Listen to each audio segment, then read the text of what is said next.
Hello. Okay, so we are live. If you're joining, let me know in the comments if the audio is okay, if the video is okay. Also, good morning. From my side, I think the audio video is okay, so we are good to go. So the purpose of this session is to understand how energy systems come into play with respect to even actually Maypadam, Karlakattai, your steel clubs, Gada, all these instruments. Because there is a, I have noticed from what I have observed and learned over the years is that people tend to think that traditional systems are not sophisticated enough because the followers of these systems are following these only because someone they have put on a pedestal is asking them to do so. So it's not an intelligent system. So that's what I wanted to dispel this kind of myths around traditional fitness practices. Because if you see something like Karlakatai or clubs, when you see them in like a fitness studio, it's always in the corner. It's considered as something that's complementary, that's on the side, that can go parallel, but can never become a core fitness practice, right? So, let's start the session. If you have any questions, feel free to post them here in the comment and I'll see how we can take them up. So now there are basically, okay, I'm trying to make this as simple as possible because this topic itself is really vast and it's difficult to explain. So there are two systems. When it comes to energy systems, there are two systems. At any point in time, our body is always using both the systems, but one system always dominates the other. Now, the two systems that we are talking about are aerobic system and anaerobic system. So, aerobic system is what it majorly uses oxygen for the activity. Aerobic system is what makes you sustain the activity for a long period of time. Whereas an aerobic system, it performs activity in with less amount of oxygen or sometimes almost a complete lack of oxygen because anaerobic activity is explosive. It lasts for a very less period of time. In fact, anything between 30 seconds to 3 minutes is anaerobic activity, and more than 3 minutes is aerobic activity. Now, to make this even simpler, when it comes to repetitions with your Karlakatai, number of repetitions with your Karlakatai, if you're able to perform more than 15 repetitions, then you're going into aerobic zone of activity of energy system. You're switching to aerobic system for your practice. Whereas if your let's say if your club or gada is heavy enough that you are not able to perform, let's say, even 10 repetitions or something like 10 to 15 repetitions, you are in the anaerobic zone, right? So it also depends on the intensity of the practice.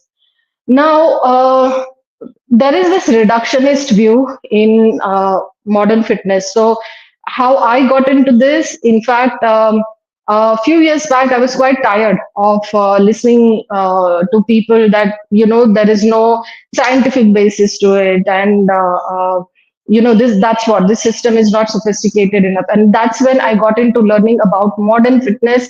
And that made my resolve even stronger that why I will always stick to traditional fitness practices. So, see, when it comes to energy systems, it depends on the intensity. Now, also one thing that people find difficult to understand that in Eastern traditions of fitness, so especially in India, like whether it's yoga, whether it's Karlakatai, May Padam, any single movement will have both aerobic and anaerobic components in the same movement itself.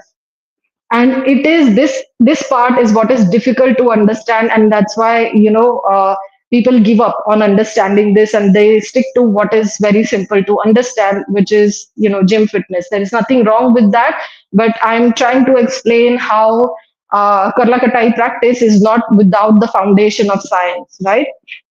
So let's say if I have this Karlakatai, with this Karlakatai, I can perform almost anything between 54 to 108 rotations. So then, this Karlakatai, for me, the level of my practice, it is I'm entering into aerobic zone of practice. I'm keeping my practice into aerobic zone. Now, for a beginner, this Karlakatai, which is 5 kilos, is going to be hard to achieve 54 repetitions. So for them, they are still going to stay in the anaerobic zone of practice, because for a beginner, a 5 kilo Karlakatai with this much length is going to be hard, is going to be challenging to do even 15 repetitions, right? Because see, that's the thing, that with Karlakatai we are not doing linear movements, we are always doing rotation, we are doing rotatory movements. So that is why it's important to remember that even though this feels like a 5 kilo Karlakatai, when you engage with it in uh, rotational movements, it's not easy to control and handle because of the torque, right? So I think in my last videos, I've talked about torque and traction. So a wooden karla of let's say 5 kilos will have more torque, but a steel club of 5 kilos will have more traction. That's because of the difference in their height, right? Now, this steel club, which is 10 kilos, now, this club, personally, with this club, I'm not going to be able to do more than 15 rotatory movements. To be honest, anything between 10 to 15 also is going to be really challenging with this 10 kilo steel club because of the density. The density is extremely exponentially higher than the wooden Karlakatai. So when I practice with this, my body is going to dominantly use anaerobic system. Okay, so that is the case with steel club. Now let's say with this gada, which is same weight as this steel club, 10 kilo. But look at this, it's huge. It's of course taller than the 10 kilo steel club. So this gada, because the weight is concentrated at one point, it offers both torque and the density because of because of the physics of the gada. So when I practice with this 10 kilo gada, my body is going to switch, my body is going to stay into again anaerobic zone, because even with this, I don't think I'll be able to do more than 10-15 repetitions. But then over a period of time, as you become better with practice, and as you're able to do let's say 20, 25, 30 repetitions, then your body starts to switching to aerobic zone of practice. So you see how with different types of karlakatai and with different density of material, you can switch between aerobic practice and anaerobic practice for your clubs as well.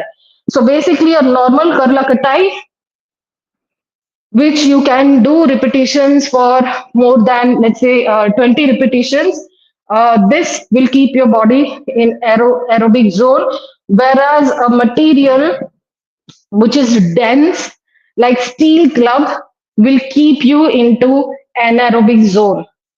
And also wood, if it's a gada and if it's a 10 kilo gada, because of the physics of the gada, it's going to again keep you into anaerobic zone. But having said that, for example, let's say I have this 7 kilo gada as well. This 7 kilo gada is very easy for me to practice with. With this, I can easily do close to 50, 50, 60 repetitions. So for with this gada, my body is going to switch to mostly aerobic zone, right?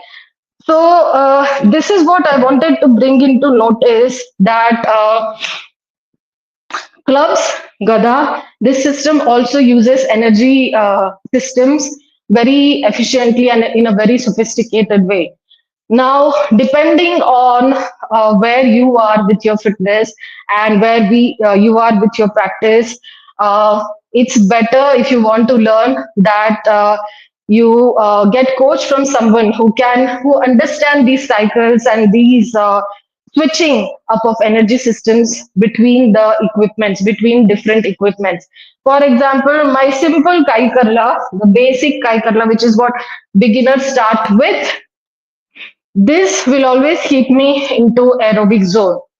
For my level of practice, for my level of fitness, this will always keep me into aerobic zone. Even for a beginner, this will keep them into aerobic zone of practice, right? So you see, contrary to the misconception that these equipments, these tools, these weapons actually keep us only in the aerobic zone of practice, and that's why I use only one type of muscle, which is your type one.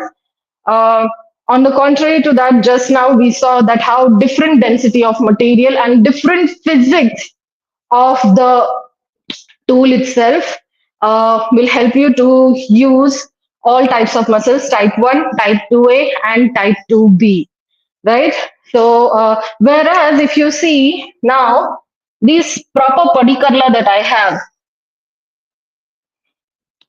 this is like 1 kilo each, or something around 900 grams, 1 kilo each. This will always keep me into aerobic zone. Now you'll wonder, isn't it like if you have so many equipments that will keep you into aerobic zone, isn't it useless to have padikarla or Indian clubs, the teardrop? So the purpose behind using Padikarla or Indian clubs is neuromuscular coordination because we are able to do a lot of asymmetrical movements with Padikarla and Indian clubs. Also, their purpose is to uh, achieve the conditioning for tendons, and it's not about the strength aspect. But then if you see a steel club, a heavy steel club like that with a huge density of material, or even wood like a wooden karlakatai like ebony karungali in Tamil, which is very high density wood, will keep you into anaerobic zone of practice.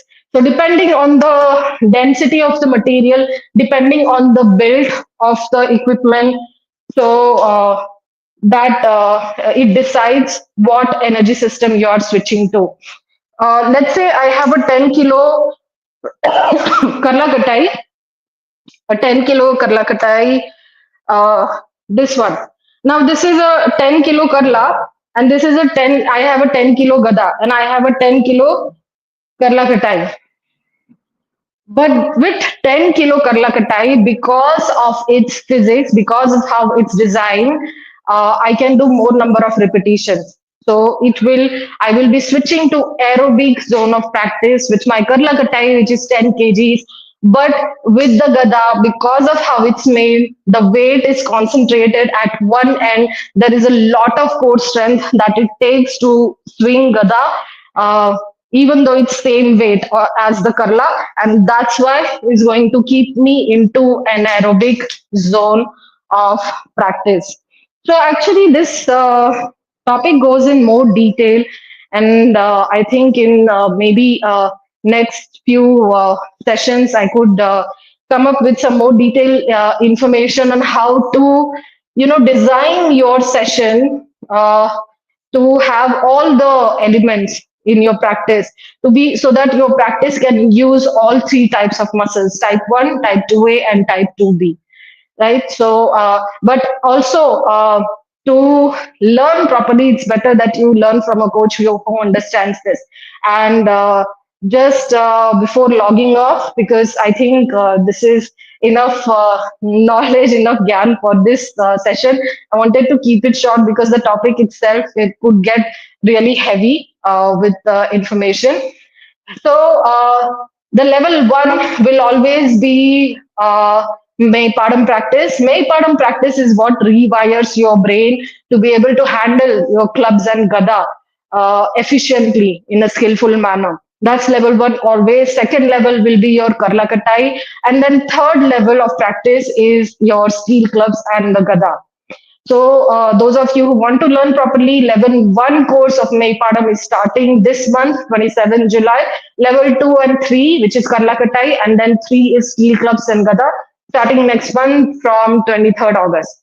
So, for all the details, feel free to get in touch with me or just comment on YouTube or Insta. My contact details are there on my social media handles.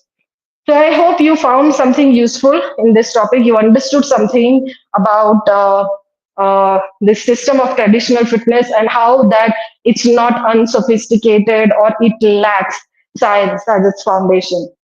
Okay, so thanks, and I don't see any questions, so I guess we can end the session here. But feel free to share this session with others so that they also understand this topic. It's a very interesting topic, and yeah, feel free to share this with others and let me know if you have questions. Feel free to message me your questions, and I'll see you again in the next live.